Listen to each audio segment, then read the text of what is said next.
সালকিয়া থেকে এসেছেন, উনি কি বলছেন? আমি সালকিয়া থেকে এসেছি আরডি এনটি সেন্টারের ডক্টর বিমল কুমার মণ্ডলের কাছে। আমার প্রায় 6-7 বছর থেকে কোল্ডের প্রবলেম ছিল, আর মাঝে মাঝে হেডেক হতো, নিঃশ্বাস নিতে প্রবলেম হতো, ব্রিদিং নিতে প্রবলেম হতো।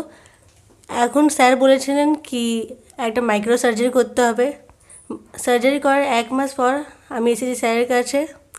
আমি দেখছি কি অনেক তফাৎ বোঝা যাচ্ছে।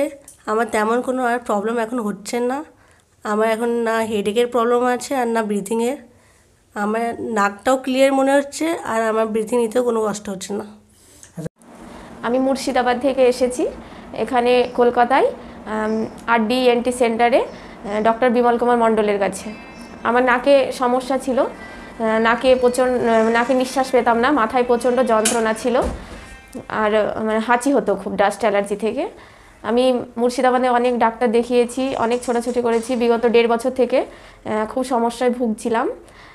তারপরে সেখানে কোনো সুবিধা না পেয়ে আমি ডক্টর বিমল কুমার মণ্ডলের সঙ্গে যোগাযোগ করি কলকাতায় আরডি এনটি সেন্টারে।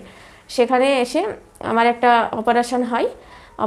নাকের অপারেশন হওয়ার পরে আমি 1 মাস হলো অপারেশনটা করা। আমি এখন ভালো আছি, নাকে কোনো প্রবলেম নেই, আর মাথার কোনো যন্ত্রণা নেই। আমার মাথায় এত পরিমাণে যন্ত্রণা হতো যে আমি কিছু করতে পারতাম না, মাথায় পুরো বাড়িয়ে বাড়িয়ে সেটা ঠিক করতে হতো, তবুও ঠিক হতো না।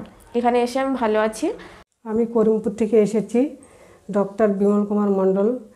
সেখানে এসে ডাক্তারবাবু আমাকে দেখলেন। আমি অনেক জায়গায় খোঁজ করে পেয়েছি, আমি করিমপুরে অনেক জায়গায় দেখিয়েছিলাম, সেখানে আমার ভালো হয়নি।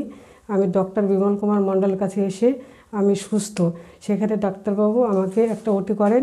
ওটি করার পর আমি 1 সপ্তাহ পর খুব সুস্থ হয়ে গেছি। আমার মাথা ব্যথা যন্ত্রণা, এখানে খুব যন্ত্রণা করতো, সেখানে যন্ত্রণাটা আমার নেই। ডাক্তারবাবু অপারেশন করার পর আমি অনেকটাই সুস্থ, কোথাও গিয়ে আমার ভালো হয়নি, এখানে এসে আমার সুস্থ হয়েছে আমি এখানে।